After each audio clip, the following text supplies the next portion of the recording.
사랑과 은혜가 충만하신 아버지 하나님 감사합니다.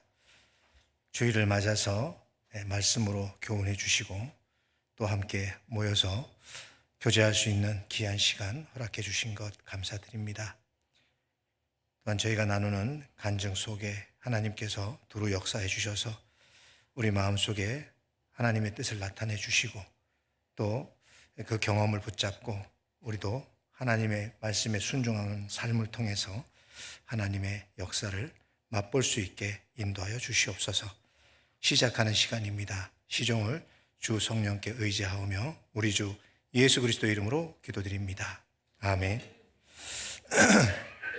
아유, 주일 말씀 후에 또 이렇게 올라와서 죄송합니다. 하여간 자주 못 오니까 하나님께서 계속 올라가라 하시는 것 같습니다. 사실은 주일 말씀을 드렸기 때문에 그냥 말씀은 제가 특별히 더 안 하고 싶고요. 선교사로 가 있기 때문에 선교사의 삶에 대한 차라리 간증을 드리는 것이 훨씬 더 유익할 것 같다라는 생각이 듭니다. 간증은 제 삶의 경험이고 하나님께서 함께 동행해 주시며 역사했던 과정들이었기 때문에 그냥 편안하게 말씀을 드릴 수 있을 것 같습니다. 제가 말씀 중간중간에도 간단하게 이렇게 말씀을 드렸지만 사실 제가 선교를 가려고 막 계획을 세우고 꿈을 꾸고 준비했던 것이 전혀 없었습니다. 2007년 6월 5일 날 저녁에 전도인 수련의 마지막 날이었습니다. 정말 하나님께서 말씀으로 저를 흔들어 깨워주셨고 말씀에 순종할 수밖에 없는 그러한 상황 속에서 이완 목사님을 통해서 마태복음 10장 33절 말씀을 가지고 쭉 말씀하시면서 제가 얼마나 이기적인 사람인지 얼마나 자기밖에 모르는 사람인지를 알게 해주셨고 말씀을 전하는 이로서 제가 너무나도 부끄럽고 그 자리에 앉아 있는 것이 너무 힘들어서 하나님께서 저 같은 사람도 쓰시겠다라면 순종하겠습니다 라고 생각을 하게 됐고 마음을 갖게 됐습니다. 그래서 전도인 수련회 끝나고 모든 분들은 숙소에 주무시러 들어가셨는데 저는 그 자리에 그대로 머물러서 기도할 수밖에 없었습니다. 왜냐하면 가족들하고 단 한 번도 상의도 해보지 않았고 그냥 그날 주님이 주신 마음으로 그냥 성령의 인도하심으로 순종하고 담임 목사님과 교제한 끝에 만약에 하나님께서 교회에 별 문제가 없고 그렇게 저 같은 사람도 쓰시겠다 하시면 순종하겠습니다라고 그냥 이렇게 교제만 드리고 저는 청년 수련회가 있어서 대천으로 이렇게 이동을 해서 아침에 말씀하고 그리고 숙소에 돌아왔는데 핸드폰에 문자가 와 있었습니다. 그래서 전화를 드렸더니 여러분들도 잘 아시는 몽골 첫 번째 지부장으로 가셨던 우리 김호찬 목사님이 전화가 오셨습니다. 그래서 전화 드리자마자 하시는 말씀이 발령났어요라고 하는 소식이었습니다. 제가 순종하겠다라고 말씀을 드린 이후 8시간도 채 안 되는 그 시간에 하나님께서 그렇게 명하셨습니다. 그래서 그 소식을 들은 저는 정말 뭘 어떻게 해야 될지 너무 당황스러워서요. 저는 이제 그렇게 하고 돌아가면 한 3, 4개월 뒤에 전화라도 한번 물어보고 어떻게 갈 마음이 있냐, 어디로 가고 싶냐 이렇게 물어볼 줄 알았습니다. 그런데 몇 시간 만에 그런 일이 벌어졌으니까요. 가족들에게는 단 한 번도 상의도 해본 적도 없는데 그 발령 받은 그 자체가 너무나도 당황스러웠고 정말 어찌해야 될 바를 모르고 이제 저희 자매한테 연락을 했고 저희 자매도 굉장히 당황스러워했고 한 달이라는 그 기간 동안에 몽골로 들어가는 준비를 하는데 정말 정신없이 그냥 무슨 생각으로 어떻게 이거를 정리했는지도 저도 잘 모르겠습니다. 그냥 성령에 이끌려서 그냥 붙잡혀 간 것 같아요. 제 마음에는 그렇습니다. 무슨 준비를 하지도 못했고 몽골에 먼저 들어가 계신 전현수 목사님한테 전화를 드렸더니 그분 하시는 말씀을 쓰레기도 다 싣고 오세요. 그러면 됩니다. 그래서 뭘 준비해 갈까요? 라고 물었는데 뭐 쓰레기도 다 싣고 오라고. 몽골은 그것도 필요하니까 하나도 버리지 말고 무조건 그냥 있는 거 다 가지고 오시면 됩니다. 라고 말씀해 주셨습니다. 그래서 정말 그냥 있는 거 없는 거 다 싣고 그리고 이제 이삿짐을 보내고 저는 2007년 7월 16일 날 비행기를 타고 몽골에 도착을 하게 됐습니다. 그날도 이제 밤에 도착을 했기 때문에 몽골이라는 땅은 뭐 제대로 보지도 못했고 또 울란바토르 수도라는 도시는 위에서 하늘 위에서도 보지 못하고 캄캄한 그러한 밤 하늘에 그냥 비행기가 내렸기 때문에 사실은 아무것도 모르고 내린 거죠. 비행기에서 내리니까 이제 식구들이 마중을 나오셨는데 정말 그 그레이스 승합차가 대기하고 있었는데요. 문도 잘 안 열려서 억지로 그냥 잡아 당겨야 열리는 그런 문을 이제 열어주면서 타라고 하더라고요. 그래서 뒤에 제 아이들과 이제 우리 가족이 타고 그리고 가는데 길이 너무 어둡고 캄캄해가지고요. 밖을 보고 싶은데 볼 수가 없었습니다. 근데 길은 우리 시골 논두렁 가는 그런 길처럼 덜컹덜컹 거리면서 정말 몇 번 봉고차 천장을 부딪히면서 그렇게 두렵고 떨림으로 울란바토르 중앙교회에 가게 됐습니다. 참 그 차 안에서 우리 가족들의 그 표정들을 생각해 보면 지금도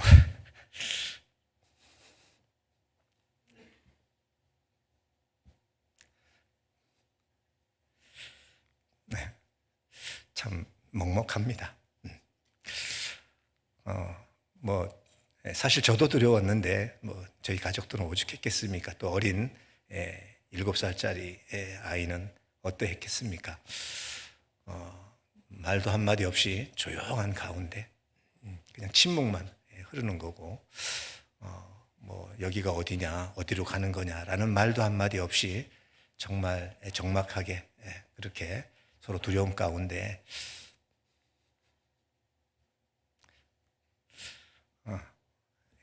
이제 교회당에 도착을 했습니다. 교회당은 새로 지었고 불이 환하고 우리를 아주 반갑게 맞이해 주니까 그나마 마음이 참 놓였습니다. 그래도 교회가 이렇게 세워지고 교회당도 있고 그래도 하나님이 뭔가 예비하심이 있구나라고 생각을 했기 때문에 편안한 하룻밤을 잘 수 있었습니다. 그때 이제 김호찬 목사님이 저보다 한 2주일 먼저 울란에 도착하셔서 아파트에 짐을 풀고 계셨기 때문에 그곳에서 이제 잠을 잘 수 있었는데 방 한 칸을 내어줘서 저희 온 가족이 이제 한 곳에서 잤습니다. 자고 아침에 한 5시쯤에 새벽 5시쯤에 일어났는데 정말 몽골은 여름에는 해가 길어서요 4시면 해가 뜨더라고요. 환하게 밝은 아침을 맞이해 줬습니다. 그래서 일어나서 울란이 어떻게 생겼는가, 몽골이 어떻게 생겼는가 창문 너머로 보려고 밖을 딱 내다보는 순간 좀 깜짝 놀랐습니다. 내가 잠을 자고 일어난 곳은 아파트인데 내가 바라보고 있는 것은 저 시골 촌 풍경이었습니다. 게르촌으로 판자촌으로 가득 차 있는 그러한 건물을 보면서 이곳이 이런 곳이 이제 몽골이고 울란바토르구나라는 생각을 하면서 한 그 게르를 치고 사는 집을 이렇게 바라보고 있었는데 한 남자분이 PT병 반 정도 되는 곳에 물을 담아 가지고 바깥에 나와서 양치를 하고 세수를 하고 발을 씻고 그런 모습을 보면서 정말 순간 놀랐습니다. 야, 물을 줘고 가지고 세수하고 발을 씻고 다 한다는 건가? 심지어 그 물을 아끼기 위해서 세수를 어떻게 하냐면 컵에다가 이렇게 물을 머금고 입에다 머금고 이렇게 흘리면서 그걸로 세수를 하는 거예요. 그래 참 얼마나 제가 당황스럽겠습니까? 그래서 나도 저렇게 살아야 되는 건가?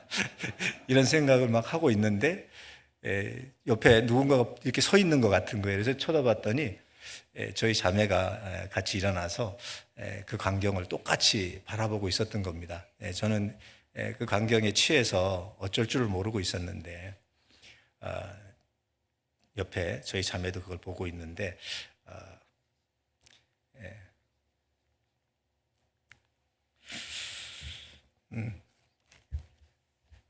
그 두 눈에는 눈물이 흐르고 있었습니다. 뭐 세상 처음 이제 보는 광경이고 또 낯선 곳에 와 있으니까 사실은 얼마나 두려웠겠습니까? 물론 하나님께서는 두려워하지 말라, 내가 너와 함께함이라고 분명히 약속하셨고 또 실제 함께 해주고 계시지만 우리는 순간순간 그런 걸 잃어버리고 오직 내 눈에 보여지는 것들에만 사실 마음을 뺏길 때가 있고 그런 것으로 인해서 때로는 이제 두려움을 겪게 되는데 정말 그렇게 이제 우리가 서로 바라보면서 뭐 말도 한마디 못하고 저는 그냥 어깨만 두들겨 줬습니다. 참 뭐라고 표현할 수 없는 게 저 역시도 아직 경험해 보지 못한 그 길을 가고 있는 거라서 뭐라고 해줄 수 있는 이야기도 없었고 위로의 말도 해줄 수 있는 제 자신에게도 여유 없는 그런 모습을 보았습니다. 그래서 그날 아침에 짐을 챙겨서 저에게 하나님께서 명령하신 에르트네트 지역으로 가게 됐고요. 그곳에서 이제 처음 맞이한 형제 자매들은 너무나도 반갑게 맞이해주고 좋았습니다. 그래서 사실은 좀 마음이 놓이고 안심이 됐는데 선교팀이 함께 들어가서 전도 집회를 하고 나간 이후에 정말 썰렁해지는 또 교회당의 모습을 보면서 이것이 아니라고 생각했는데 내가 생각하고 상상했던 거하고는 전혀 다른 모습을 또 보게 되고 그리고 신앙생활을 아직 배우지 못한 모습들이기 때문에 세상 때가 잔뜩 묻어 있고 그리고 교회 안에 뭔가를 바라보고 그렇게 교회를 다니는 많은 사람들도 있었고 또 교회 안에 물건들이나 이런 것들을 뭐 도적질해 가는 사람도 있었고 그냥 자기 물건 가져가듯이 가져가는 사람도 있었고 정말 하나님 편에 있는 사람, 내 편에 있는 사람은 정말 단 한 사람도 없는 것처럼 보여졌습니다. 그래서 정말 이거 선교하면 구원받고 구원받은 사람들이 정말 하나님을 위해서 살 수 있는 걸까? 처음에 희망을 가지고 왔던 그 희망조차도 서서히 자꾸 이렇게 사라져가는 시간들이 되었습니다. 그러다가 2007년 11월 달에 저희가 땅 부지를 보고 정말 좋은 위치에 교회당 부지를 구입을 하게 됐는데 그 구입한 부지가 결국에는 다른 사람 명의로 넘어가는 땅을 국가에서 뺏어가는 그러한 일이 벌어지게 됐습니다. 우리 한국처럼 내가 내 그 명의를 받아서 사면 이게 전혀 문제가 없어야 되는 거지만 그 나라는 모든 땅이 국가 소유로 되어져 있기 때문에 개인 소유로 되어져 있기 때문에 국가가 원하면 언제든지 땅을 가져갈 수 있는 나라였던 겁니다. 그런데 이제 저희가 건물이 있고 그 건물에 딸려져 있는 땅을 임대를 내서 받은 것이었었기 때문에 큰 문제가 없을 거라고 생각을 했는데 이제 위에 권력자들이 그 땅이 너무 좋은 땅이고 요지이니까 이제 사업가에게 그걸 주고 자기네들이 그걸 통해서 이익을 취하기 위해서 그 땅을 뺏어서 다른 사람 명의로 넘긴 겁니다.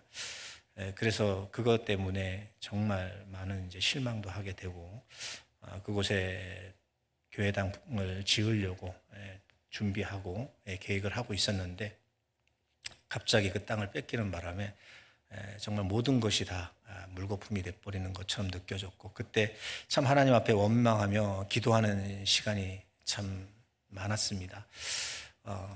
하나님, 나를 왜 이곳까지 보내셨습니까? 이렇게 하시려고 보내신 겁니까? 이거는 해도 너무하지 않습니까? 정말 형제자매들의 그 헌신한 물질을 가지고 구입한 이 교회당이 한순간에 이렇게 뺏기는 것은 이건 정말 아닌 것 같습니다. 복음 전하려고 준비한 땅을 이렇게 하시는 건 아니지 않습니까? 라고 정말 생떼를 썼죠, 생떼를. 그래서 이제 할 수 있는 것은 그럼 뭐냐? 그래서 소송이다라고 이제 이야기를 해서 소송을 했습니다. 이게 원래 저희가 사용하는 부지로 되어져 있는 거라고 소송을 했는데, 어차피 위에 권력자들이 다 자기네들 편이니까요. 1심에서도 2심에서도 결국에 1년 동안 싸웠는데 저희가 패했습니다.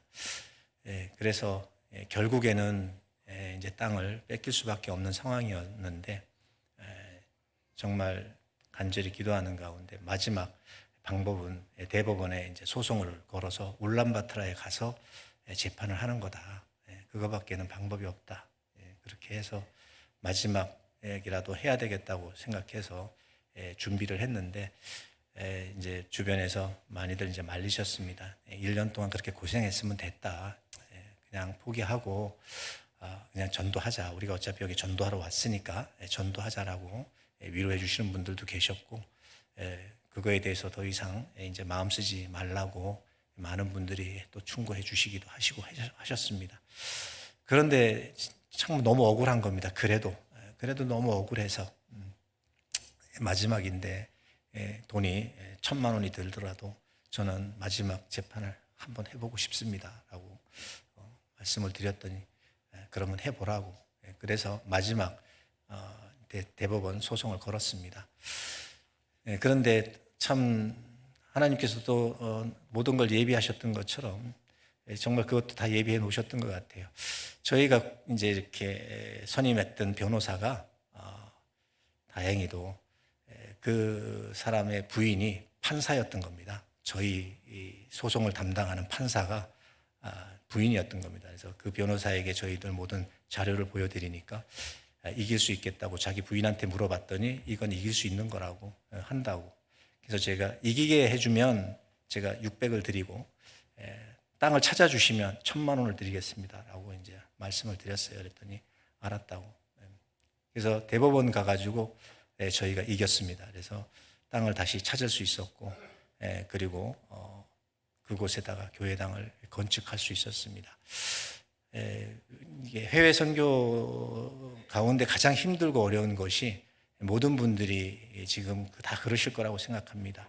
행정이 제일 어려운 것 같습니다. 한국도 이 행정이 굉장히 어렵고 까다롭지만 그래도 한국은 되는 것은 되고 안 되는 것은 안 되지 않습니까?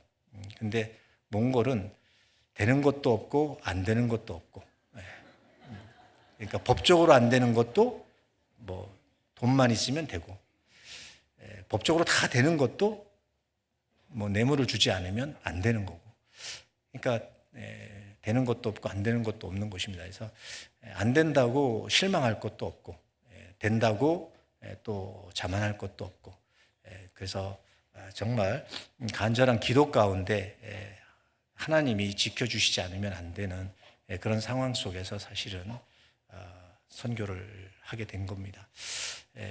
그런 가운데 이제 굉장히 실망하고 정말 저 개인적으로는 몽골에서 그만 차라리 이러실 바에야 저를 그냥 한국으로 다시 데려가시는 것이 더 좋지 않겠습니까까지 기도하고 시리에 빠지고 포기하고 싶은 마음이 있었을 때, 그때에 이 홉드라고 하는 지역에 선교를 하러 가는 그런 이제 계기가 있었습니다. 그때가 2010년 1월 31일 날이었는데요. 차 2대를 가지고 이제 형제 자매들과 같이 그곳으로 이제 이동을 하는 가운데 차가 뒤집혀서 이제 사고가 났습니다. 중간에 갑자기 차가 미끄러지면서 돌다가 차가 뒤집혀서 이제 딱 섰는데 앞에 유리가 다 나가고 뒤에 이제 창문이 다 깨졌는데 허화벌판에 영하 35도, 40도 하는 그 날씨에 차가 뒤집혀서 아무도 없는 곳에 그렇게 탁 놓여져 있을 때 우리 형제님들이 정말 당황하지 않고 나와서 그 모든 일들을 수습하고 그 깨진 차를 앞에 망가진 차를 끌고 홉드까지 간 겁니다. 장장 1,500km를 갔는데요. 정말 앞이 깨지면 아시겠지만 이 앞이 보이지 않잖아요. 보이지 않으니까 창문을 내리고 운전자는 창 바깥을 바라보면서 이렇게 운전을 할 수밖에 없는 겁니다. 그러면 그 찬바람을 다 얼굴에 맞아야 되기 때문에 사실은 운전하는 사람은 얼굴이 얼어버리는 거죠. 물론 이제 차에 타고 있는 사람들은 전부 다 큰 대리라고 하는 두루마기 같은 몽골 전통 옷이 있습니다. 굉장히 두껍고 난방이 잘 되는 옷인데 그 옷을 다 뒤집어 쓰고 밑에 이제 들어가 있으니까 그나마 그 추위를 피할 수 있고 먼지를 피할 수 있는데 운전자는 정말 얼굴이 완전히 빨갛게 다 이렇게 얼어서 갈 정도로 그렇게 이제 추운 겨울을 그 차를 몰고 갔습니다. 이제 홉드에만 가면 어쨌든 차를 고칠 수 있을 거라고 생각을 했습니다. 그러면 앞유리 바꾸고 다시 돌아오면 되니까 홉드까지만 가자. 그래서 남아있는 400km를 겨우겨우 달려갔는데 홉드에서 이제 차를 고치려고 하니까 그 앞에 유리가 오려고 하면 한 달은 넘게 기다려야 될 겁니다. 그렇게 이야기를 하는 거예요. 그래서 그러면 우리 이거 두고 다른 차를 빌려서 타고 가든지 그렇게 하자고 형제들한테 얘기했더니 안 된대요.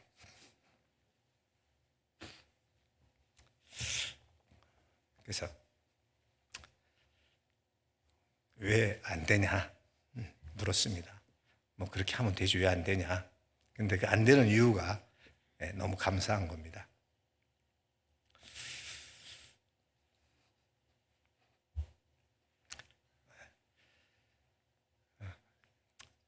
제가 눈물이 참 많아졌습니다. 원래 이렇게 눈물이 많은 사람이 아닌데요. 정말 눈물이 많아졌습니다. 그 이유가 너무 감동이 돼서요.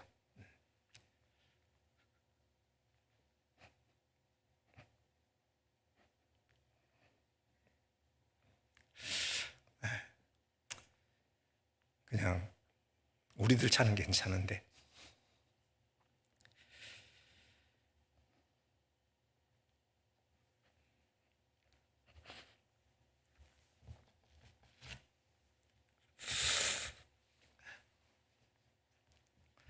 목사님은 차 없으면 안 된다고. 차 없으면 말씀 전하러 못 다니지 않냐고. 그리고 목사님 차를 이렇게 두면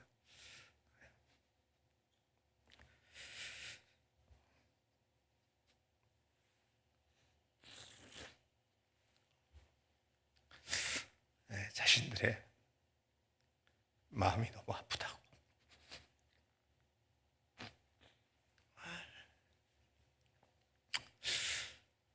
그래서 그랬습니다. 1,500km를 어떻게 이걸 가져갈 거냐고. 그냥 가자고. 괜찮다고. 가서 다른 차 타고 다니면 되고 또 다 방법이 있을 거니까 그냥 가자고. 그래도 안 된대요. 그래서 끝내는 그 차를 몰고 출발을 했습니다. 그 차를 몰고 출발을 해서 오는 도중에 마지막 한 대가 요번에 또 멀쩡한 게 또 뒤집혔어요. 제가 타는 차가. 제가 탔던 차는 2번 다 뒤집혔습니다. 그때는 정말 더 당황스럽더라고요. 차가 넘어갔는데 이것도 이미 사고 난 차요. 이것도 이제 사고가 났으니까. 야, 참 막막하더라고요. 이 돌아가는 길 자체가.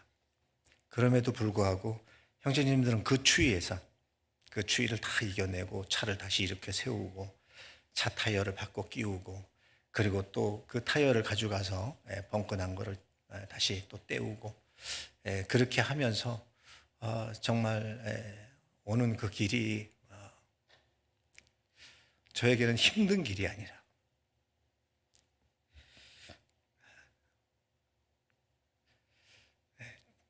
주님께서 사랑할 수 있는 마음을 주셨습니다. 형제자매들이 이 선교사를 얼마나 중히 여기고 사랑하는지.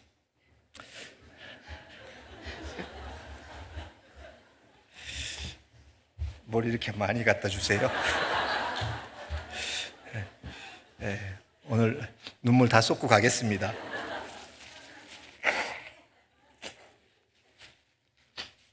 아무튼 감사합니다. 다 쏟아도 되죠? 왜냐하면 이제 저를 품어주셔야 될 곳이잖아요.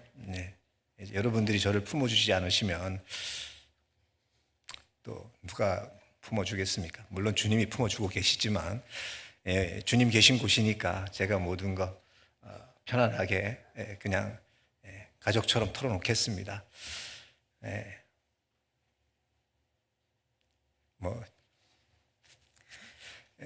저희 가족에게도 말하지 못하는 그러한 내용들이잖아요. 구원받지 못한 가족들은 미쳤다라고 할 거니까 거기 가서는 투정도 못 부립니다. 잘 지내냐 그러면 잘 지낸다고, 잘 산다고, 괜찮다고, 아무 문제 없다라고. 물론 아무 문제 없습니다, 사실은. 그런데 주 안에서 겪는 일들이었기 때문에 함께 나누고자 말씀드리는 거니까요. 제가 흘리는 눈물은 슬퍼서 힘들어서 고생스러워서 흘리는 거 절대 아닙니다. 왜냐하면 그곳에서 제가 받았던 감동들이 저를 눈물 나게 하는 거지 결국에 힘들어서 제가 흘리는 눈물은 한 방울도 없습니다. 근데 그 차를 일으키고 이제 돌아오는 길에 중간에 또 차 한 대가 또 펑크가 났습니다. 밤 한 1시쯤 됐는데 정말 아무도 없는 적막한 곳입니다. 몽골은 아시다시피 인구가 300만 밖에 살지 않기 때문에 도시가 바로 연결되어 있지 않고 몇백 킬로씩 떨어져 있고 그 길을 어느 때에는 하루 종일 차 한 대도 지나가지 않는 그러한 길이기도 합니다. 그런 곳에 덩그러니 차 한 대만 남고 차 한 대는 그 타이어를 때우기 위해서 큰 도시로 나가는 그 과정 속에서 제가 그 새벽 1시에 그 차 안에서 형제 세 분하고 이렇게 머물러 있는데 차가 달리지 않으니까 히터가 점점 약해지고 히터가 약해지니까 창문은 점점 이렇게 얼어오는 거예요. 그러니까 밖이 보이지도 않을 정도로 차 안이 다 얼어버리는 그런 상황 속에서 제가 이제 오한이 들었어요. 왜냐하면 오면서 차가 뒤집혔고 그러면서 바깥에서 있었던 시간들, 차가 타이어가 펑크가 나서 밖에 있었던 시간들, 이런 것들이 이제 추위를 이겨낼 수 있는 몽골 형제자매들처럼 훈련되어 있지 않은 몸이다 보니까 오한이 들어서 정말 사시나무 떨듯이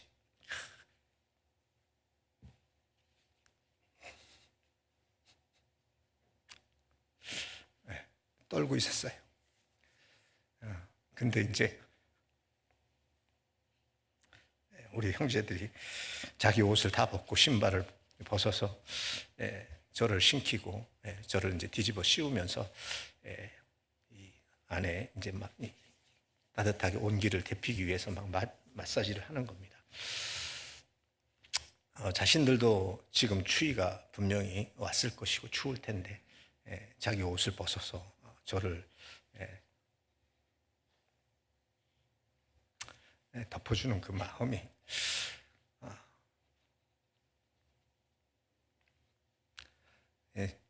저는 그들로 봤을 때는 외국인이기 때문에 이방인이잖아요. 그럼에도 불구하고 한 피받아 구원받은 그리스도인이고 또 말씀을 전하는 자라고 하는 그 이유 하나만으로 자신들의 그런 아픔이나 고통을 생각지 않고 오직 선교사를 살리겠다고 그렇게 하는 그 모습을 보면서 내가 이곳에서 살았던 이 짧은 3년이 결코 헛된 것이 아니었구나. 하나님의 말씀이 허공치듯 친 것이 아니라 그들 마음속에 심겨졌고 정말 구원받은 것이 얼마나 큰 기쁨이고 행복인지 이분들이 알고 있고 또 복음을 위해서 정말 어떤 마음으로 살아가고 있는지를 확인할 수 있는 정말 너무나도 귀한 시간들이었고 그 시간들을 통해서 제 마음속에 정말 내가 이 몽골 땅에 내 뼈를 묻어도 좋다라는 그런 마음을 사실 갖게 됐고 몽골을 떠나야 되겠다 이제 소망 없는 그러한 생각들을 다 접었습니다. 그때 그러한 모습을 통해서 하나님이 저에게 이 선교에 대한 정말 확증을 주셨던 거죠. 그리고 희망을 주시고 이곳에서 어떤 역사가 있을 건지를 그들의 마음을 통해서 알게 해주시고 더 열심히 전도하고 봉사할 수 있는 마음을 주셨습니다. 그렇게 다녀왔던 그 시간이 물질적으로는 많은 손실이 있었지만 사실은 제 마음을 온전히 몽골에 둘 수 있도록 하나님이 보여주신 시간들이었기 때문에 너무 감사했고 형제 자매들의 마음을 확인할 수 있는 그런 시간을 가졌기 때문에 지금도 몽골에 살고 있는 것이 너무나도 행복하고 정말 그곳에서 보냈던 17년이라는 이 시간이 결코 헛되지 않다라는 것을 알게 됐습니다. 그래서 지금은 지금도 많은 여러 가지 어려움이 있고 답답함도 있지만 하나님께서 늘 이렇게 지내놓고 봤을 때 확인시켜주는 그런 과정들이 있었기 때문에 오늘 말씀 가운데 노아도 그렇게 모든 것을 확증하고 하나님 말씀에 순종해서 방주 만든 일을 다 이룰 수 있었던 것처럼 저도 하나님께서 주신 말씀을 의지하고 그 모든 것을 하나님이 이루어 주실 거라는 믿음을 가지고 지금도 열심히 봉사하고 있습니다. 선교는 제가 열심히 잘해서가 아니라 성령께서 역사해 주시고 또 구원받은 우리를 하나 되게 하셔서 이 일을 이끌어 가시는 거기 때문에 사실은 누구 한 사람에 의해서 이것이 만들어지는 건 결코 아니라는 생각이 듭니다. 그래서 제가 에르트네트에서 7년 6개월 있었고요. 다랑에 와서 7년 4개월을 있다가 지금은 울란 동북교회로 온 지 이제 2년 지나고 있습니다. 근데 울란 동북교회는 정말 청년들이 훨씬 더 많은 저희 교회는 지금 주일에 청년이 170명 정도가 나오고 있습니다. 그리고 성인들이 약 한 150명, 60명 정도 되는데 전에는 청년들이 3분의 2였습니다. 그리고 성인들이 봉사회가 어머니회가 사실은 3분의 1밖에 안 되는 그런 아주 좀 이 비율이 안 맞는 그런 교회였기 때문에 재정적으로도 굉장히 힘들었고 그 청년들을 뒷바라지하기에 부족할 만큼 힘든 그런 여건 속에 있었는데 그들이 성장해서 이제 결혼을 하고 가정을 꾸리고 자신들이 받았던 사랑을 이제 그 청년들에게 그 사랑을 부어주는 그런 역할들을 지금 하고 있습니다. 그래서 젊은 부부들이 한 25가정에서 한 30가정 정도 되는데요. 그들이 정말 열심히 살아주고 있습니다. 교회를 밝게 만들고 청년들에게 정말 본이 되는 삶을 보여주고 있고 자신들이 학교 생활을 할 때에 받았던 그 사랑을 정말 그 청년들에게 베풀어주는 그리고 한국 형제 자매들에게 받았던 그 사랑을 정말 그대로 나타내주고 있고 베푸는 삶을 살아가고 있습니다. 물론 울란에서 사는 생활은 그렇게 만만치가 않습니다. 정말 경제적으로도 많은 어려움 가운데 있지만 그래도 행복하게 그렇게 열심히들 살아가고 있습니다. 정말 지금은 이제 유행 목사님이 5년 전에 들어오셔서 지금 테르지의 수양관을 건축을 하고요. 울란 지역에 이뤄진 영혼들을 위해서 준비된 수양관을 통해서 정말 많은 영혼들이 구원받는 역사가 일어나고 있습니다. 아까도 말씀드린 것처럼 몽골에는 30개 교회가 지금 현재 있고요. 5개의 선교원이 세워져 있습니다. 그래서 35개 지역에 지금 복음이 들어가 있는데 선교사와 전도인이 부족해서 지금 교회로 세워지지 못하는 곳이 참 많이 있습니다. 선교사는 지금 17분이 계시고요. 현지 전도인은 19분이 계십니다. 그렇게 해서 전도를 하고 있는데 워낙 땅덩어리가 크기 때문에요. 저희 나라의 남한의 17배의 크기입니다. 그렇게 큰 곳이기 때문에 지역과 지역으로 이동하는 것이 정말 쉽지 않습니다. 그러다 보니까 이 사고도 참 많이 나고요. 한번 옮기려고 이동하려고 하면 멀게는 24시간을 차를 타고 이동을 해야 되고 뭐 가까운 곳이라 하더라도 보통 뭐 4-5시간 뭐 저희 이제 울란 안에서도 2시간이 걸립니다. 워낙 차가 막혀서요. 뭐 4km, 5km밖에 안 가는데 워낙 차가 많다 보니까 교통 지옥이라고 합니다. 그래서 도시 안에서도 그렇게 지금 힘들기 때문에 지금 저희가 기도하는 것은 울란바토르 지역에 일단은 5년 안에 10개의 교회를 세우자라고 이렇게 기도를 하면서 지금 준비를 하고 있습니다. 지금 현재는 울란바토르 중앙교회, 울란 서북교회, 울란 동북교회 이렇게 3개 교회가 세워져 있는데 현재 울란 중앙교회가 정말 중앙으로 들어갑니다. 그쪽에 지금 건축 중에 있고요. 700석 대강당을 지으면서 그곳을 이제 중심지로 하기 위해서 이제 내년쯤에는 이사를 가지 않을까라는 생각이 듭니다. 지금 현재 부속 건물은 다 지어졌습니다. 그런데 난방 허가가 나오지 않아서 난방에 연결되어 있지 못합니다. 그것 때문에 지금 간절히 기도하고 있고 난방만 연결이 되면 언제든지 이사할 수 있는 그러한 상황 속에 있습니다.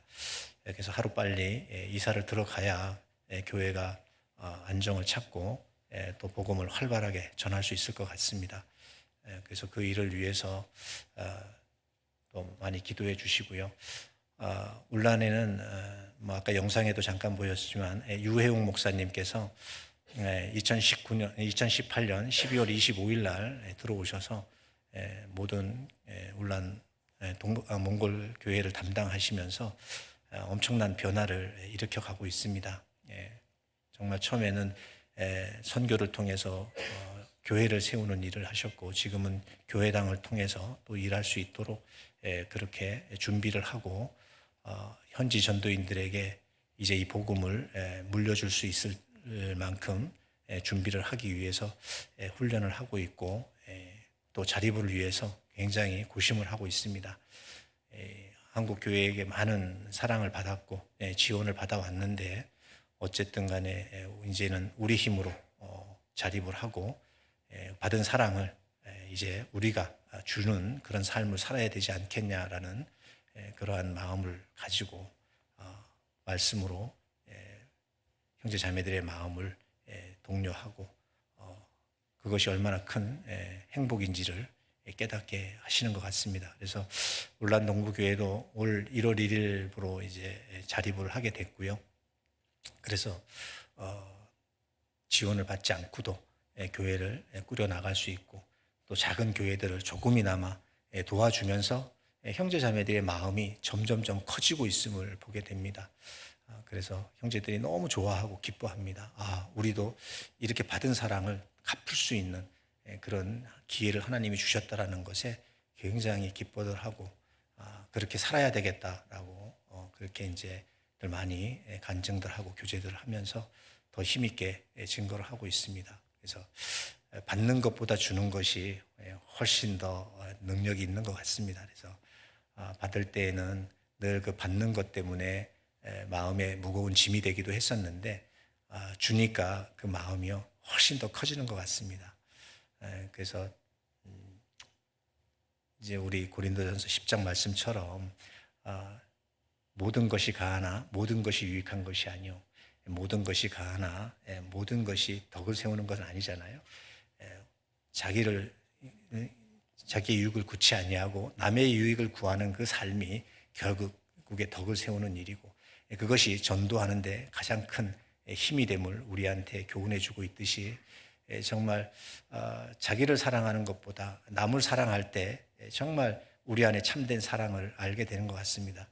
나는 예수님이 십자가에서 그 큰 고난을 당하실 때 무엇이 가장 행복했을까라는 것을 생각해 봅니다.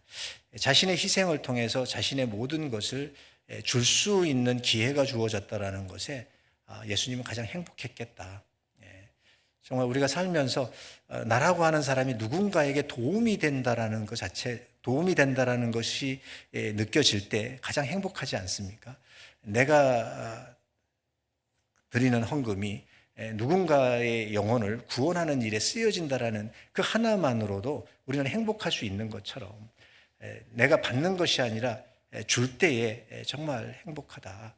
그런 생각이 듭니다. 그래서 우리가 한국에 있을 땐 참 많은 것을 받았고 그렇게 살아왔는데 몽골 가서 살면서는 받을 수 있는 여건이 아니라 줘야만 하는 여건이었기 때문에 정말 모든 것을 베풀 수밖에 없는 나보다 더 많은 걸 가진 자는 없는 그런 모습을 보면서 그 나눠주는 삶을 살면서 이래서 행복할 수 있는 거구나.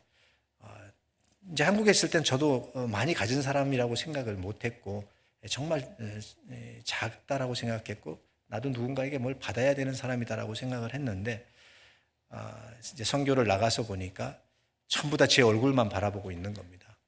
그러니까 교회에 나오면 뭔가를 받고 싶어하는 마음, 그 마음 속에 뭔가를 나눠줄 수 있는 그러한 삶을 살아갈 수 있는 것이 정말 행복하구나라는 생각이 듭니다. 그래서 정말 요즘은 그런 생각 많이 듭니다. 내가 이렇게 행복해도 되는 걸까? 정말 집에서 이렇게 누워 있을 때 또 한 번씩 이렇게 몽골의 먼 산을 바라보면서 하늘을 바라볼 때 하나님, 내가 이렇게 행복해도 되는 겁니까? 저를 이렇게 행복하게 하시기 위해서 이 몽골 땅으로 보내주셨습니까? 전에 원망할 때는 언제고 요즘은 그렇습니다. 그렇게 원망하는 시기를 거치고 나니까 하나님이 그런 행복한 날을 주시는 것 같습니다. 그래서 지난번에 작년에 왔을 때도 잠깐 말씀드렸던 것처럼 제가 이제 건강이 조금 좋지는 않습니다. 그렇다고 뭐 가만히 앉아 있어야 할 그러한 나이도 아니고 몸도 아니기 때문에 정말 최선을 다해서 이건 하나님께서 허락하시는 그 시간 동안은 몽골 땅에서 선교를 하려고 그렇게 마음을 먹고 있습니다. 그래서 딸 아이들에게도 그렇게 얘기했습니다. 내가 몽골에 들어가서 잘못된다 할지라도 절대 너희들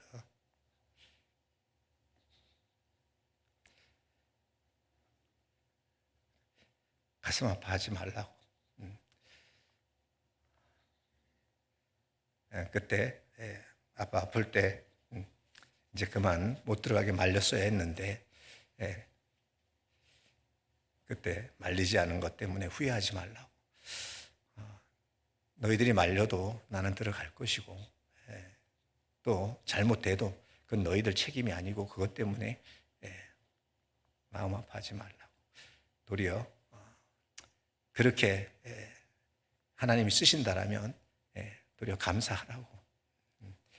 그래서 너희들 마음 아프게 하려고 떠나는 거 절대 아니니까 절대 후회하지 않았으면 좋겠다고.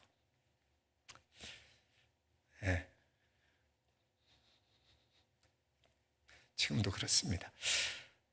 그런 마음으로 몽골에서 마지막 남은 시간 얼마 남지 않았습니다. 주님 오실 날도 멀지 않았지만 제가 주님 앞에 갈 날도 사실 멀지 않았다고 생각을 합니다. 늘 하루하루가 하나님이 나에게 주는 새 삶이라고 생각하고 하루하루가 저에게는 소중하다라고 생각을 합니다. 대부분 나이 이제 60이 돼 가면 지난번에 목사님도 잠깐 그 나이 계산을 해보셨다라고 하는데 우리의 연수가 70이고 강건하면 80이라고 하는데 70으로 계산했을 때 이제 10년밖에 거의 남지 않은 그런 인생인데, 강건하면 20년 남았는데 주님 곧 오시면 그 시간도 안 될 수도 있는 그런 연수에 내가 살고 있으면서 이젠 여유를 부릴 시간은 나에게는 없다라는 생각이 듭니다. 그래서 한순간 한순간 짧지만 정말 복음을 위해서 한 영혼이라도 주님 품 안에서 행복한 삶을 살게 하는 것이 저에게는 가장 소중한 일이다라고 생각이 듭니다. 그래서 열심히 살겠습니다. 늘 부족하지만 기도해 주시고요. 연약한 저를 위해서 더 많이 기도해 주셨으면 좋겠습니다. 간증 들어주시냐고 수고하셨습니다. 감사합니다.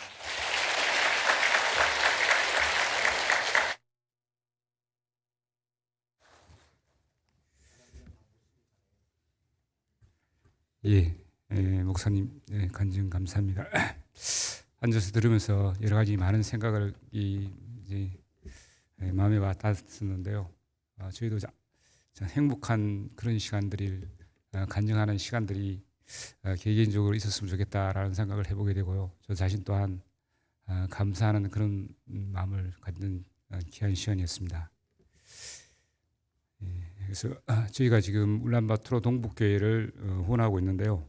작년 올해 해서 지금 약 한 8천만 원 정도 이렇게 물질적으로 이렇게 지원하고 있습니다. 목사님께서 말씀해 주셨지만은 많은 기도도 필요하고 실질적으로 한 영혼 전도하는데 물질도 많이 필요하니까요.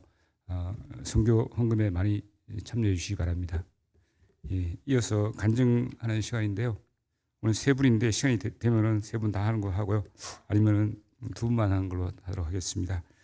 2교구의 임의규 집사님, 3교구의 이상호 형제님, 1교구의 안수미 자매님 순서로 간증해 주시겠습니다. 임의규 집사님.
안녕하세요. 지난달에도 제가 간증을 해서 또 간증을 하라 그러셔서 조금 그러긴 했는데, 지난 학예 수양회 때도 제가 두 분을 모시고 학예 수양회 다녀왔습니다. 그런데 구원을 못 받으시고 이번 추계 때 또 지난 학예 수양회 때 가셨던 강태욱 어르신하고 김영만 어르신은 철원교회 그쪽에 사시다가 한 6년을 교제에 떨어졌다고 그러시고 이렇게 어떻게 알게 돼가지고 같이 가시게 돼서 이번에 두 분이 또 추계 때 같이 가셔서 잘 다녀왔습니다. 그런데 이제 강태욱 어르신이 학예 때 다녀오셔가지고 우리 목사님하고 3일 동안 같이 갑자기 생각이 안 나. 상담을 하셨거든요. 상담을 하셨는데 강태욱 어르신이 굉장히 강하셔요. 성씨도 강씨지만 강하시고, 과연 천국 가는 길이 과연 있을까? 나한테 그런 일이 있을까? 이러시면서 나는 사람 말을 안 듣는 사람이야 이렇게 얘기를 하셔요. 그래서 어르신 사람 말을 들으라 하는 게 아니라 하나님 말씀이잖아요. 그래서 말씀을 하나님이다 생각하시고 들으시면 나한테 유익이 될 거라고 이렇게 말씀을 드렸는데 굉장히 강하시고 안 들으시더라고요. 고집을 세우시고. 그래서 말씀은 참 잘 들으셔요. 말씀을 잘 들으시는데 내 것이 안 되고 그냥 이렇게 흘러가는 게 너무 아까웠어요. 근데 이제 교구조장님께서 그러니까 3번 말씀 들으시고 상담을 이제 하자고 해서 상담을 하셨거든요. 그랬는데 상담하시는 분이 많이 바쁘셔가지고 목사님들이 섭외가 안 돼서 철원교회 정 목사님하고 이렇게 상담을 하게 되었어요. 시간이 되셔서. 그래서 이제 가서 상담을 하는데 한 번 상담 잠깐 1시간 마치시고 이분은 제가 볼 때 말씀을 들어서 안 되고 상담을 하셔야 될 것 같다고 이렇게 얘기를 하시더라고요. 그런데 그 강태호 어르신이 굉장히 마음도 강하시고 내 속에 있는 걸 내놓지를 않으셔요. 그래서 여기 제가 보니까는 그 목사님이 철원교회 목사님이 상담을 되게 잘해 주실 것 같고 그래서 제가 목사님 제가 이번에 요 강태호 어르신을 꼭 끝까지 상담해 주셨으면 참 좋겠다고 그랬더니 그러면은 이번 다음에 시간에는 예약이 돼 있어서 안 된다고 그러셔서 그러면은 그 다음에서부터라도 계속해서 가시기 전까지 상담해 주시고 제가 못하면은 철원까지 쫓아갈 거예요. 제가 말씀을 드렸어요. 그랬더니 한참 생각하시더니 그러면 한번 그렇게 해보자고 얘기를 하시더라고요. 그래서 진짜 이렇게 상담으로 하셔야지 말씀 들어서 안 될 거라고 얘기하셨는데 그러니까 상담을 하시길 참 잘하셨고 그 안에 내 안에 감추고 있는 것들을 그분이 뭐 40대에 혼자서 5남매를 다 기르고 하시면서 그게 굉장히 당신 의가 세고 뭐 미국에서 뭐 영국에서 뭐 이렇게 생활하신 분이 되게 많고 사회적 생활하는 것도 굉장히 많으셔요. 그래서 이게 항상 이렇게 내 생각이 옳고 남의 말을 안 듣는 진짜 당신 말씀대로 그러시더라고요. 근데 이제 하나님 말씀 이제 요한복음 1장 1절 말씀을 하시면서 이 말씀 앞에 하나님 앞에 나왔다 생각하고 내가 하나님 앞에 피조물이기 때문에 하나님을 하나님 위치에 놓고 말씀을 들어서 내 것이 되어야 천국 갈 수 있는 믿음이 확실할 수 있다 하면서 했는데 그러니까 진짜 12번도 더 일어나고 싶었다고 하더라고요. 진짜 그 성격에 제가 진짜 기도 부탁도 드렸지만 기도 많이 해주시는 게 옆에서 느껴졌어요. 그러니까 그 성격에 벌떡 차고 다 팽개치고 일어나고 싶은 그 마음에 참고 참았다고 하시면서 다 참고 이제 그 당신의 죄를 다 드러내니까 죄인일 수밖에 없잖아요. 정말. 그래서 그 죄를 하나님 앞에 다 인정을 하고 이렇게 죄인이다 하고 이제 목사님이 그럼 내 죄가 하나님 앞에 얼마큼 있는가 내가 지금까지 어떻게 살았나 하나님 앞에 기도하시고 복음 말씀을 하시겠다 하고 시간을 주셨어요. 한 10분 동안. 그러니까 기도를 한참 하시고 마음이 차분해지셔서 복음 말씀을 듣고 구원을 받으시고 다 듣고 구원을 받으셨어요. 그리고 천국 갈 수 있느냐고 하시니까 이제 천국 갈 수 있다고 되게 기뻐하셨어요. 그래서 제가 또 이제 교구조장님 부탁을 받고 강태호 어르신이 구원이 확신해질 때까지 또 집회는 계속 오시니까 기도 많이 해주세요. 지난달에 이렇게 기도 부탁을 드렸는데 또 그래도 며칠 지났잖아요. 추계가 끝나고 그래서 이제 또 어저께 또 제가 좀 찾아뵙고 한번 또 같이 이렇게 말씀을 나누니까 천국 갈 수 있는 믿음 확실하게 있다고 그러시면서 11월 2일 날 이사를 가시거든요. 11월 2일 날 이사 가면 우리 교회로 확실히 나오고 지금 이제 지난주는 친구분이 갑자기 와서 교회 오려고 준비하다가 수요일 날 오전에 못 오셨고 먼저 지난주에는 오셔서 수요 말씀 듣고 가셨거든요. 그래서 이번 주에 또 수요일 날 와서 같이 말씀 들으러 가시자니까 알겠다고 하시면 되게 기뻐하셨어요. 그래서 그동안에 이렇게 정말 형제 자매님들이 기도 많이 해 주셔서 그 강하신 분이 하나님 말씀 앞에 정말 구원 받으시는 걸 보고 너무 감사했고 형제 자매들 기도 많이 해 주셔서 너무 감사합니다. 그리고 2분 가셨는데 한 분은 김명만 어르신은 제가 이제 신철원 교회를 얘기해서 우리가 신철원 교회가 없잖아요. 근데 그분이 얘기하시기를 나 신철원 교회 다녔다고 그러셔서 제가 철원 교회 이제 자매님한테 한번 전화해서 물어봤어요. 그랬더니 그분이 철원 교회 나오시긴 나오셨는데 그건 아니라고 이렇게 얘기를 하시는 거예요. 근데 저기 우리 선 목사님하고 상담을 하셨거든요. 근데 구원 얘기를 술술술술 다 하고 복음 얘기를 다 하셔서 목사님도 진짜 구원 받으셨다 이렇게 생각을 했는데 모르겠어요. 그분은 이제 봐야지 하는데 구원을 받고 신앙생활 교제 안에서 잘 안 하셔서 그런지 구원이 확실하지 않은지 그거는 두고 보시고 기도 많이 해주셔야 될 것 같아요. 그래서 오시기는 11월 달 강태호 어르신 이사 가시면 같이 오신다고 했는데 어쨌든 오셔도 이제 기도 많이 해주셔서 구원이 아니면 구원 확실하시고 또 강태호 어르신 교제 안에서 신앙생활 잘 하실 수 있도록 끝까지 기도해 주셨으면 감사하겠습니다. 감사합니다.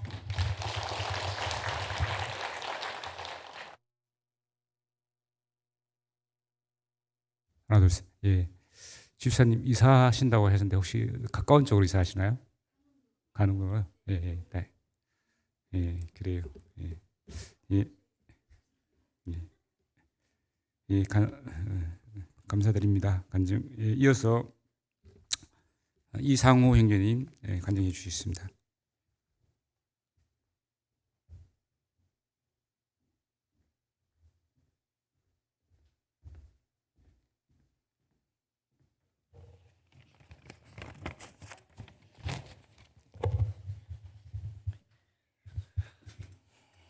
안녕하세요. 이상호 형제입니다. 예. 말주변이 없어서 조금 적어 갖고 왔습니다. 2013년 10월 13일에 구원받은 이상호 형제입니다. 인천에서 신앙생활 하다가 직장 이직과 발령으로 지난달에 34구역으로 이사 왔습니다. 저희 어머니께서 한 50년 전에 구원받으셔서 저를 한 40년 동안 전도를 하셨었습니다. 그래서 이제 저희 어머니께 너무 일단 감사드리고 하나님께 지금 감사드리고 제가 이 자리에서 이렇게 간증할 수 있다는 게 기적 같습니다. 그리고 저희 어머니께서 이제 그 예전에 그 삼각지에서 구원받으셔서 신앙생활 시작하셨다가 그 고모가 절대 그 예수 믿으면 안 된다. 저희 이제 아버지가 고하셨는데 굉장히 이제 좀 괴팍하셨어요. 그래서 이제 다른 쪽은 괜찮으신데 하나님 믿는 것만큼은 용서가 안 된다. 그래서 어머니는 이제 구원을 받으셨기 때문에 이 말씀을 계속 사모하시는 마음이 있어서 뭐 안 들을 수는 없고 숨어서 이렇게 이제 걸리면은 그냥 보통 일반 분들이 때리듯이 때리는 게 아니고 저희 집 마당문을 이렇게 열고 들어가면은 그 바위 같은 게 쭉 이렇게 있는데 그 아버지가 산에서 들고 오신 거예요. 그 정도로 이제 장사신데 뭐 제가 이제 어렸을 때 이렇게 본 거 사실 기억하고 싶지는 않은데 이 간증을 하려고 이제 기억을 하다 보니까 좀 괴롭긴 합니다. 근데 저희 어머니 손가락도 자르시고 그리고 이제 제가 학교 어렸을 때 갔다 오면은 어머니가 이렇게 마루에 누워 계시는데 그냥 피가 이렇게 있는 게 아니고 막 선지가 이렇게 막 있어서 제가 흔들다가 기절한 적도 있고 그렇게 이제 어머니가 이제 신앙생활을 힘들게 이렇게 하시면서도 이제 그 꼭 구원받게 하려고 이제 계속 그 예전에 이제 수양회를 보내주셨어요. 저희 사남매를. 근데 저는 이제 관심이 없었기 때문에 뭐 사실 뭐 예전에 보면은 휘문고등학교 뭐 청주체육관 이런 데서 이제 그 수양회 같은 거를 했었거든요. 근데 그때 제가 막 비가 오고 막 난민 같고 그래갖고 사실 저는 어머니는 이제 아버지한테 그 외갓집이 아까 자매님이 말씀하셨는데 저희 그 외갓집이 철원이에요. 그래서 철원 간다고 이제 하고 이제 그렇게 수양회를 어렸을 때부터 다녔는데 저는 뭐 관심도 없었고 듣지도 않았고 어머니가 용돈 주면은 그거 가지고 과자 사 먹고 다시 잘 때만 들어가고 했었는데 그렇게 해서 이제 제가 이제 사춘기가 됐고 그러다 보니까 이제 너무 집에 가는 것도 싫고 좀 이제 나쁜 쪽으로 제가 이제 많이 빠져 있어서 어머니가 이제 더 그때 고생을 많이 하셨어요. 그래서 제가 이제 구원 받고 어머니랑 요새 좀 교제를 많이 하는데 그때 어머니 좀 신앙이 성장되지 않았을까요? 내가 그렇게 얘기를 하면 어머니가 하나님의 마음을 그때 참 많이 알았다고 이제 그러시더라고요. 그래서 이제 제가 이제 그러고서 제대하고 이제 저희 아버지가 버스를 갖고 계셨었는데 저희 누나가 대학교 때도 아버지를 전도하려고 그러다가 버스에 갇혀갖고 뭐 굉장히 맞고 쫓겨나고 그랬었다고 그러더라고요. 저는 이제 잘 몰랐는데 그리고 이제 아버지가 이제 큰 사고가 있으셔서 제가 여동생하고 남동생 이제 다 이제 학비 대학교 다 보내고 하루에 3가지 직업을 갖고 일을 했었어요. 그래서 하루에 3가지 이제 새벽에 우유 배달하고 아침 저녁으로 출퇴근 버스하고 낮에 장사하고 이렇게 해서 이제 돈을 벌어서 오로지 저는 돈을 많이 벌어서 어머니랑 아버지랑 헤어지게 하는 게 제 목표였기 때문에 일단 돈을 많이 일단 벌자 해갖고 돈을 좀 모은 걸 가지고 사업을 시작했는데 제가 이제 너무 이렇게 힘이 들다 보니까 시스템적으로 이렇게 좀 돈을 벌 수 없을까 해서 이제 뭐 이렇게 알아보던 중에 이제 뭐 터미널 극장 뭐 은행 뭐 이런 데 보면 사람들이 가만히 TV만 보고 있으니까 아 저기다 뭘 하면 좋을까 이렇게 하다가 이제 제가 돌아다니면서 제일 큰 TV를 바꿔드릴 테니까 밑에다 광고를 좀 넣게 해달라 이렇게 해서 이제 그 한 25년 전에 그렇게 하니까 그게 엄청 히트를 쳤어요. 그래서 굉장히 비싼데도 가만히만 있어도 그냥 설치해놨는데도 한 달에 많은 뭐 몇 천만 원씩 막 이렇게 들어오다 보니까 이제 제가 이제 막 죄를 너무 많이 짓게 됐죠. 또 더 이제 돈 관리도 안 되고 그렇게 하다가 제가 이제 사업을 좀 하고 싶은 대로 하면서 너무 살다 보니까 이제 서울 가서 더 큰 사업을 해야 되겠다. 그래서 서울 올라와서 어머니는 듣든 안 듣든 매번 문자로 말씀을 보내주셨어요. 근데 제가 그런 이제 사업을 하면서 서울 올라와서 또 그냥 또 무조건 잘 될 줄 알았는데 제가 사실 생각해 보면 머리는 좋은 것 같은데 어렸을 때 그 충격으로 기억력이 별로 안 좋아요. 아버지가 하도 충격을 많이 주셔갖고 근데 요번에 이제 사업을 하면서 이제 한 20년 동안 좋은 일도 있고 나쁜 일도 있고 하면서 이제 저희 자매가 너무 속을 많이 썩었어요. 그래서 뭐 이제 사업한답시고 새벽 3, 4시에 들어오고 매일 술 먹고 그러다 보니까 이제 자매가 좀 병도 걸리고 큰 수술도 한 2번 하고 그러다가 제가 좀 이제 잘 되는 일도 있고 안 되는 일도 있고 하다가 이제 점점 안 되더라고요. 안 되고 하다가 이제 저는 너무 괴로워서 이제 여러 가지 생각을 하면서도 하나님을 믿겠다 이런 생각은 안 했고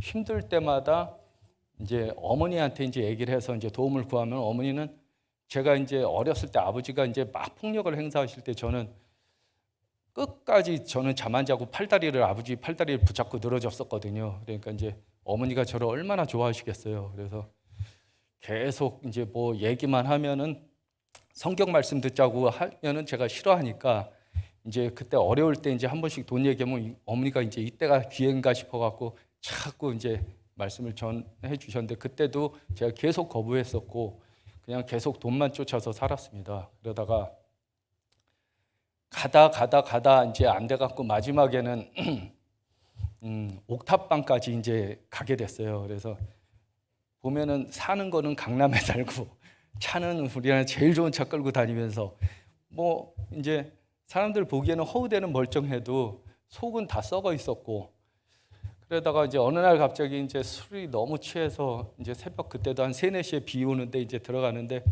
저희 집 앞에 슈퍼에서 제가 넘어졌어요. 넘어져갖고 바람 부니까 우산은 확 날아가고 누워갖고 이렇게 비 맞으면서 누워 있는데 이게 내가 지금 도대체 뭐 하고 사는 건가 이런 생각이 많이 들고 어머니가 어쨌든 매번 보내주시던 이제 그런 말씀 이제 그런 게 생각나서 이제 그 다음 날 어머니한테 전화를 드렸죠. 어머니 말씀 듣겠습니다 그랬더니 너무 좋아하셔갖고 평택 사셨는데 그냥 바로 오셨더라고요. 그래서 이제 다른 자매님 통해서 이제 알아보니까 인덕원 교회에서 대전도 집회한다.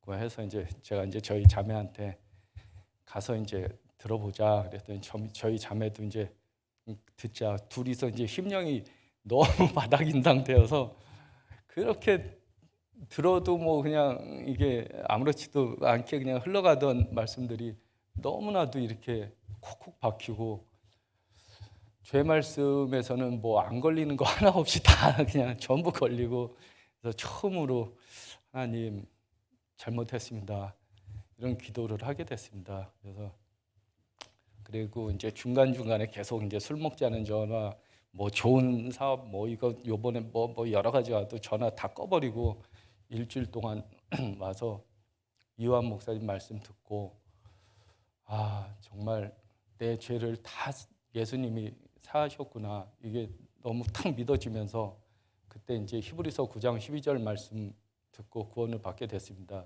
그리고 구원 받고 집에 가는데 그 강남에 빌딩도 얼마나 많고 그 좋은 차도 많아요. 근데 옆에 이렇게 차가 서면 이렇게 보면 저 사람은 죽으면 지옥 가겠지? 이런 이제 생각도 들고, 건물들 뭐 보면서 하나도 부러운 것도 없어지고, 그래서 이제 제가 이제 새롭게 이제 그런 거 이제 헛된 것 접고 제가 가장 할 수 있는 걸 하나님이 주신 것 같아요. 그래서 제가 지금 여기 이제 공항 버스 지금 운전하고 있는데요.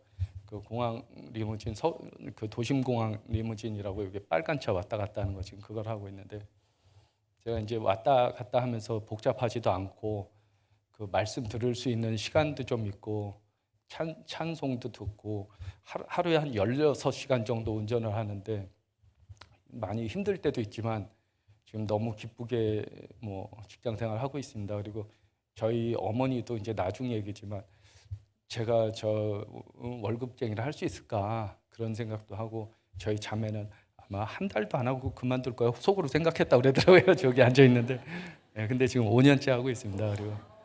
그리고 제가 이렇게 살다 보니까 이 운전하는 사람들이 구원받기가 참 어렵겠다 이 생각이 들더라고요. 그래서 제가 할 수 있는 한 지금 이쪽에서 여기 있는 사람들이 온전히 수양해 가기도 힘들고 뭐 전도 집회 이번에 하는 것도 어렵고, 그래서 저희가 하루하고 하루 쉬고 하는데 그때 최대한 사람 만나서 지금 전도하려고 노력하고 있습니다. 그리고 제가 이 자리에서 이렇게 간증할 수 있게 허락해 주시는 하나님께 감사드리고, 끊임없이 저한테 그 말씀 보내주시고 전도해 주신 저희 어머니 감사드리고, 부족하지만 저랑 이렇게 살아주는 저희 자매한테 감사하고 싶습니다. 네, 이상입니다.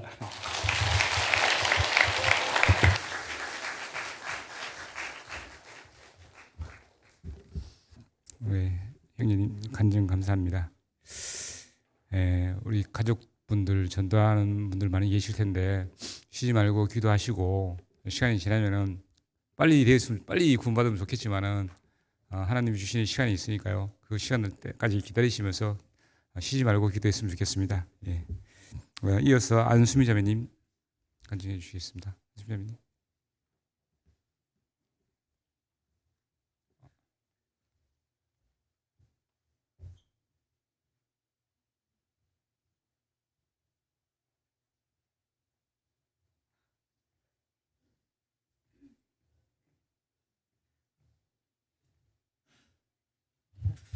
안녕하세요.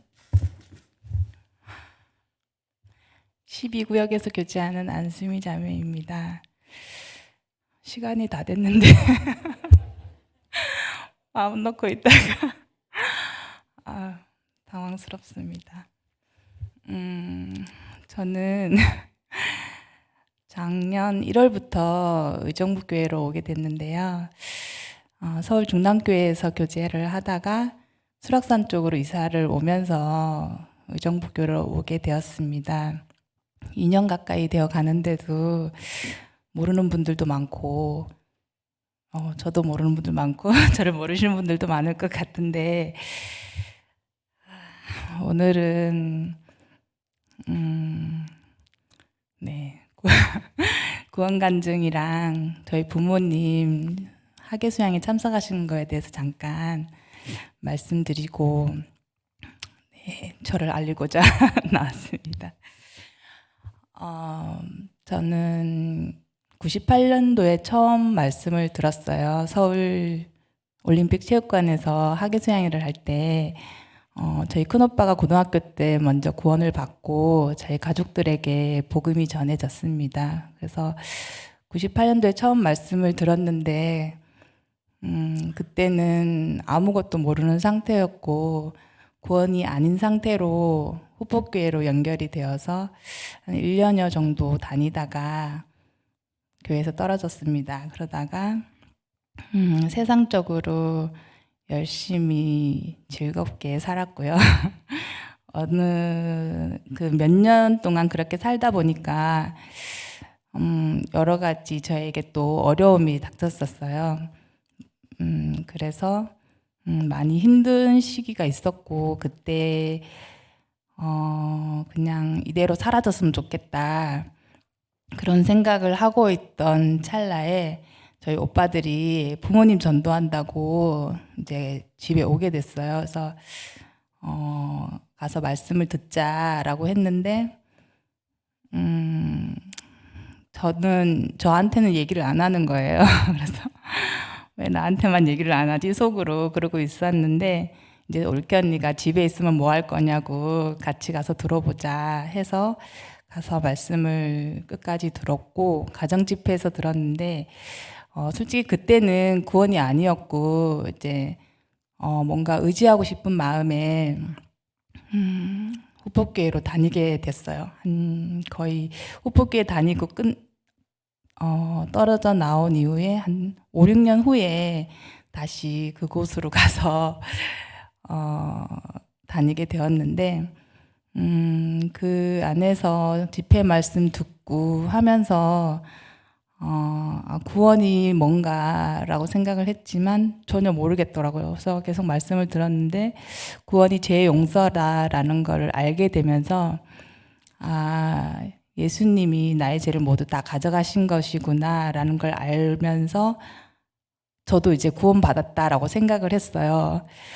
그렇게 이제 교회 다니다가 한 1년여 정도 다니다가 신랑을 만나서 결혼을 하고 서울 중남교회로 오게 됐습니다.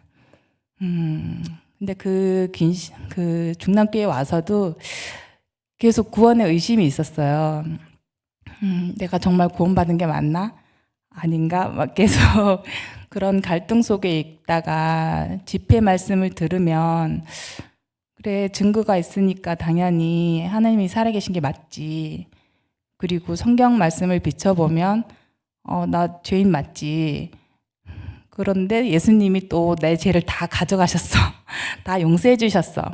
그럼 나도 구원 받은 거네. 이렇게 뭔가 제 마음에 믿음이 없이 머리로 들은 거에 대해서 이제 정말 수학 공식처럼 다 이렇게 순서적으로 이렇게 돼 있으니까 나는 구원받은 게 맞아. 이렇게 생각을 하고 집회가 끝나고 나면 또 의심이 올라오고 또 집회 말씀을 들으면 맞는데 계속 이 생활이 몇 년이 반복이 됐었어요. 그러다가 봉사도 하고 하면서 또 잊혀지면서 그냥 교회를 계속 다녔고 아이들 낳아서 키우다가 제가 거의 4, 5년 동안 아이들을 키우면서 유아방에서 거의 말씀을 못 듣고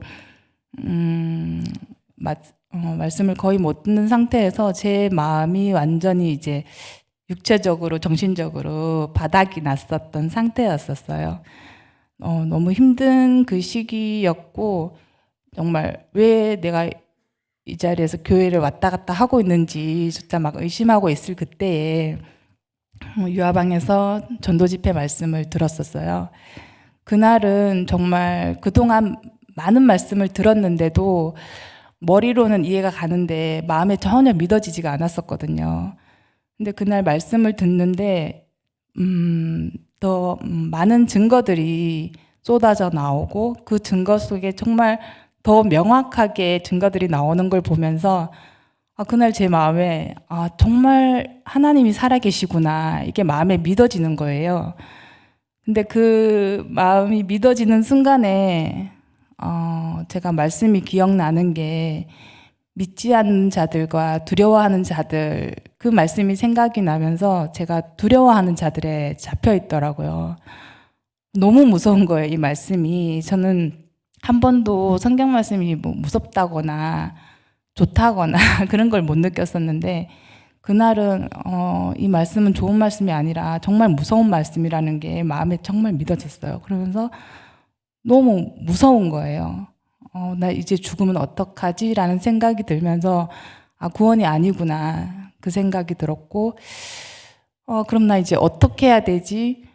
그 생각밖에 안 드는 거예요. 그래서 솔직히 전도인을 빨리 찾아갔었어야 했는데 못 찾아가겠더라고요. 이제 제가 그때 당시가 중남교회에 나간 지 벌써 8년여 정도의 시간이 흘렀었어요. 그러니까 너무 긴 시간 동안 구원받은 사람처럼 그렇게 다니다가 아니라고 하고 전도인을 찾아가기가 너무 창피한 거예요. 그래서 이걸 어떻게 해야 되나 해결은 해야 되겠는데 근처의 교회에다가 전화를 해볼까 다른 전도인을 만나서 상담을 해야 되나 막 그렇게 막 시간을 이제 흘려보내고 있다가 학예 수양회를 참석하게 되었어요. 이제 둘째를 데리고 아이가 3개월이 안 된 상태여서 애가 떨어지지도 않고 계속 업고 다니면서 이제 배회를 하다가 마지막 날 마지막 날 밤에 이 상태로는 도저히 가면 안 되겠다. 반드시 해결을 하고 가야 되겠다라는 생각이 들어서 저녁 말씀을 시작하고 나서 무작정 전도인 내가 모르는 전도인을 찾아서 상담을 했었어요. 내가 하나님이 살아계신 게 이제 확실하게 믿어졌다. 근데 예수님이 내 죄를 위해서 돌아가신 것도 다 알겠고 믿어진다. 그런데 구원의 확신이 없다라고 제가 상담을 했었는데 저를 상담해 주신 전도사님께서 그러면 정말 하나님이 살아계신 게 믿어지면 진심으로 회개한 적이 있냐 그렇게 얘기를 해주시더라고요. 그래서 그 순간에 제 대답이 아니요. 아니요라고 대답을 하고 그 상담이 5분 만에 끝났어요. 그래서 집 밖으로 나오는데 진짜 제가 주님 앞에 한 번도 무릎을 꿇어본 적이 없는 거예요. 그동안 항상 이제 마지막 말씀 전에 집에서 기도하고 오라고 말씀을 해주시잖아요. 근데 그것도 다 건성 그냥 저 제 용서해 주세요. 그냥 이런 식으로 그냥 말로만 했지 한 번도 주님 앞에 무릎 꿇어본 적도 없고 그날 상담하고 나오면서 제가 주님 앞에 무릎이 꿇어지면서 내가 주님 앞에 지옥 갈 죄인인 걸 몰랐다고. 왜냐하면 정답을 너무 알고 있었기 때문에 예수님이 피로 다 사해 주셨잖아요. 그럼 천국 가는 거잖아요. 그냥 그게 정말 공식처럼 그렇게 믿었기 때문에 한 번도 저는 지옥 갈 거라고 생각을 안 했었거든요. 근데 그날은 내가 지옥 갈 죄인이었다고 지금까지 살려주신 거 감사하다고 그렇게 기도를 하면서 복음까지 해결이 된 거예요. 그제서야 이제 예수님이 십자가에서 흘리신 보혈이 나 때문이구나. 내가 이제 그 피가 나한테 발려졌구나. 그게 이제 그날 해결이 되면서 이제야 됐다.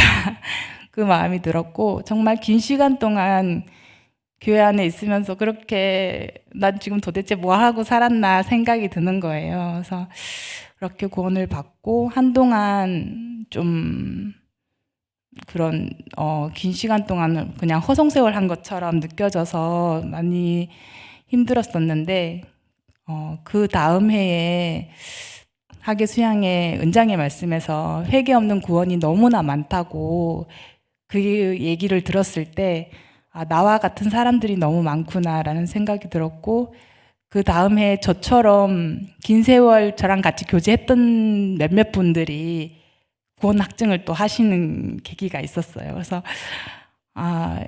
처음에는 그래 나처럼 그런 분들이 많기 때문에 나도 그런 사람 속에 속해 있어라고 생각하면서 위안을 했지만 나중에 생각하니까 너무 마음이 아프더라고요. 그래서 이곳에 계신 분들은 그런 저처럼 그런 분들이 없었으면 하는 바람과 그런 이제 제발 이곳에 계신 분들은 다 구원 확증하실 수 있도록 그런 기도가 나오더라고요. 그래서 어렵게 구원받고 이 자리에 있고요. 시간이 지났는데 잠깐만 하면 저희 친정 부모님이 학예 수양회를 참석하게 됐었는데 정말 생각지도 못하게 참석하시게 된 거예요.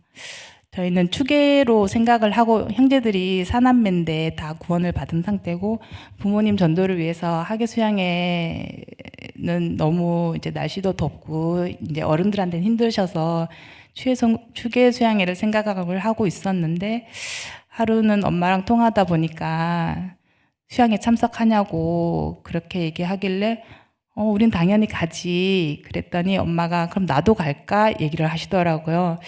그동안 많은 말씀을 들었는데도 엄마가 아빠가 되게 많이 거부를 하셨고 정말 저희가 강건함에 있어서 이제 막 너무 강건을 하니까 마지못해 들어주시고 하셨는데 이번 수양회들은 본인이 가시겠다는 거예요. 그래서 같이 가면 너무 좋지. 그래서 이제 엄마 아빠가 함께 가게 되었고 수양회를 갔을 때 이제 저희가 사남매가 다 같은 차수에 이번에 가게 된 거예요. 그래서 온 가족이 이제 수양회장에서 만나서 부모님 말씀 같이 듣고 또 저희 사돈 어르신들이 미리 저희 엄마 아빠께 전화를 하셨더라고요. 미리 수양회 전에 전화하셔서 우리 수양회장에서 다 같이 만나자고 그렇게 얘기를 해주셨더라고요. 그래서 그 수양회장에서 가족들과 사돈 어르신들과 그리고 울진교회 자매님들이 함께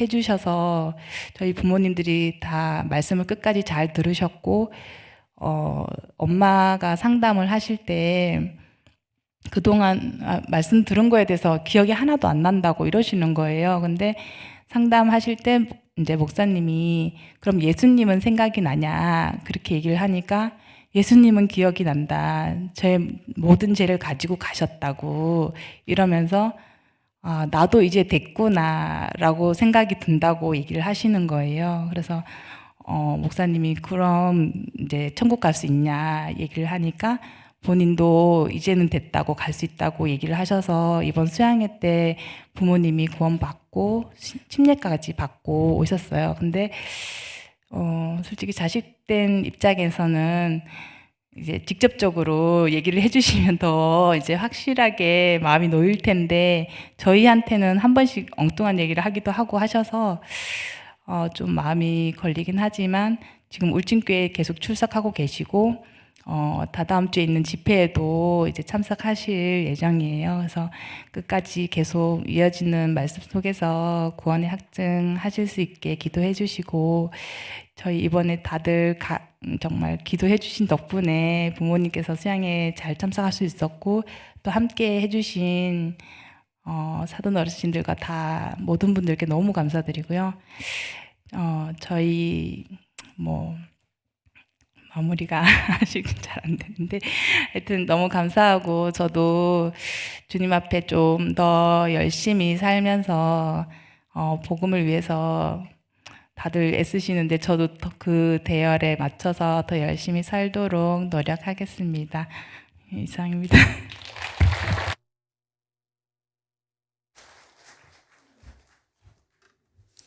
예, 자매님 간증 감사합니다. 우리 형제님들 앞에 얼굴을 잘 모르신 분은 가끔 나오셔서 간증하시는 것도 얼굴 알리는 귀한 시간이 될 것 같습니다. 예, 시간이 다 됐는데요. 우리 박기혁 집사님 나오셔서 기도하고 마치도록 하겠습니다.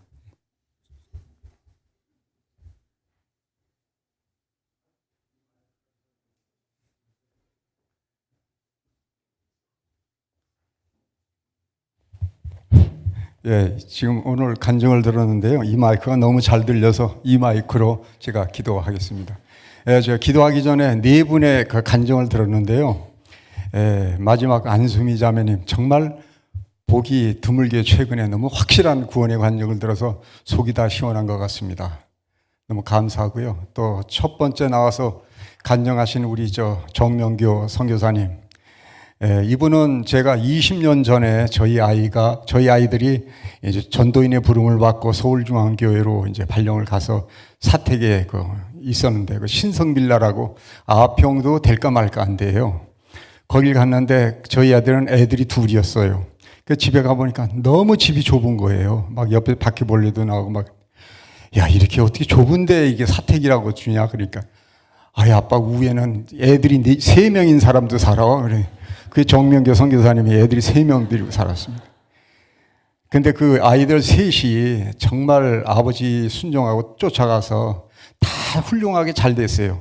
큰 딸은 좀 공부를 너무 잘해서 국제학교 나와가지고 지금 한국에 나와서 이제 출가를 해서 잘 살고 있고, 둘째도 이제 결혼을 했고, 그 막내는 이제 의대에 다니다가 이제 군대 가 있습니다. 이것이 하나님께 다 축복이라고 생각되는데요.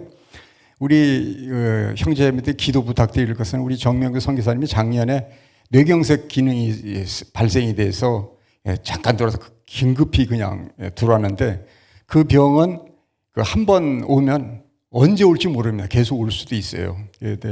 제일 관건은 만약에 발병이 되면 바로 병원에 가는 것이 제일 급선무거든요. 근데 몽골 같은데 허벌판에 뭐 30시간씩 뭐 몇 시간 가는데 그 한복판에 그 뇌경색 기능 발병이 되면 그 주님 앞에 가야 되는 거죠. 그래서 제가 문자로 그랬어요. 이제 몽골 그만큼 하셨으면 다른 사람에게 바톤 터치하고 국내 병원 가까운 데서 목회하는 게 어떻겠냐. 여기서도 복음 전하고 저기서도 복음 전하는데 어떻겠냐 그랬더니 본인이 문자로 제가 보냈더니 그러더래요. 뭐 죽으면 죽으리라 하고 가신다고. 아까 조금 전에 거르겠는데, 하여간에 어쨌든지 우리 저 정명교 선교사님 건강을 위해서 우리 함께 기도를 정말 열심히 해야 될 것 같습니다. 너무 감사드립니다. 잠깐 머릿속에 기도하겠습니다. 저희를 언제나 변함없이 사랑하시는 거룩하고 자비로우신 하나님 아버지, 이 지구상의 수많은 사랑 가운데 저희를 먼저 하나님의 놀라운 은혜의 사랑을 깨닫게 해주시고, 영원한 천국 소망을 저희에게 주시고, 주님의 몸된 교회 안에서 말씀과 교제 가운데 생활할 수 있도록 도와주시는 데 감사합니다. 우리 사랑하는 형제 자매님들, 오늘 주일을 맞이해서 함께 주일 말씀과 오후에 모두의 시간에 네 분의 간증을 통해서 우리의 신앙을 더욱더 돈독히 하고 우리 형제들의 사랑을 나눌 수 있는 기회를 허락하시는 데 감사합니다. 우리 정명교 선교사님, 이제 금요일 날 다시 또 임지인 몽골 울란바토르 동부교회로 복귀합니다. 이 선교사님을 위해서 우리 함께 기도하는 마음 주시고, 건강한 몸을 가지고 더욱더 그 많은 잃어진 영혼들을 위해서 복음을 유감없이 전할 수 있도록 주님 도와주시고 인도하여 주시옵소서. 오늘 늦은 시간까지 함께 교제해 주신 우리 형제자매들과 늘 생활 가운데 하나님의 은혜가 풍성하기를 기도합니다. 이 모든 기도, 우리를 언제나 사랑하시는 우리 구주 예수님 이름으로 감사하며 기도드렸습니다. 아멘.